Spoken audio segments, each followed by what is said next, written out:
Welcome to HoopSpeak Live. I was just putting out a fire. I was trying to unpublish something that had just gone up on ESPN. Hopefully, that'll all get sorted out because now I'm doing HoopSpeak Live with Zach Harper. How you doing, man? I'm excellent. I'm ready to get caught back up in some terrible basketball that is the NCAA tournament. Yeah, that'll be fun tonight. All the NBA fans just harvesting these games that everyone else cares so much about just to see, whether or not Harrison Barnes can actually dribble. Half these kids are just going to be Walmart attendees anyway, so what does it matter? Zach, these are student athletes. They're getting college degrees. Yeah. How dare you besmirch their name? You know who isn't getting degrees? Student athletes. Well, not in Connecticut anywhere, where they have like a 13% graduation rate under Calhoun. I think it was actually closer to 20. When they publish that every year, if they could do some sort of graph where you get tournament success graphed against graduation rate, I'm sure there's some nexus there that's like the perfect amount of guys who are just there to play basketball and people who also graduate.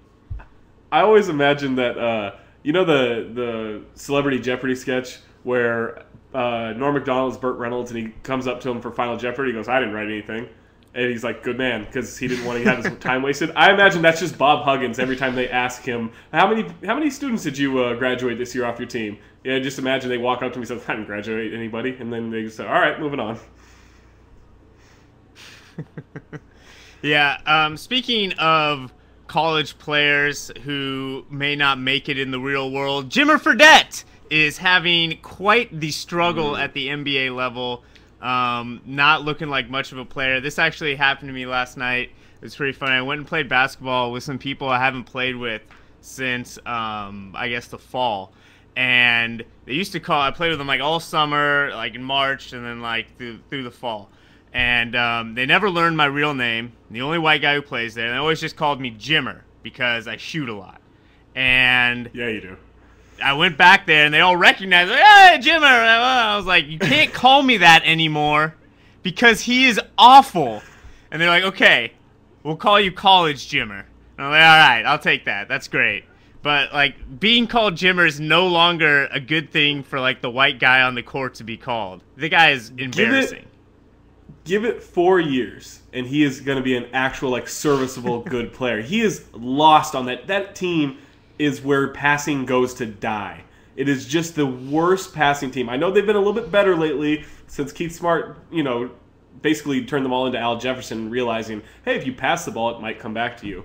But I just feel like he's such a bad fit there. It might be a J.J. Redick situation. Instead of more of the Ben Gordon situation I expected it to be. Oh, really? You just think of another white guy and name him? Is that how you're now? Yeah, I am just racially profiling right now. I always considered him the next Ben Gordon. But clearly he's more J.J. Redick than I ever knew. Yeah, speaking of Gordon, a nice quiet night for him. 22 shots, 45 points. People were trying to then use this incredible record-setting night to say, Ben Gordon used to be pretty good. This guy could really play in his time. I don't know. Do you agree with that? Do you think that we look at his pre-Rose Bowls days with rose-colored glasses, Zach? Well, don't ever phrase a question like that again. I would say that Ben Gordon, he's a weapon off the bench. That's what he's always been. That's where he's been the best. He has games where he's unbelievably hot, and then he has a lot of games where he looks like Jimmer Fredette right now. So I would just, he was a weapon, but, he's a weapon like Jason Terry is a weapon. Are we going to look back and say, oh, Jason Terry really helped define our era? He's a historically forgettable player who is pretty good at times.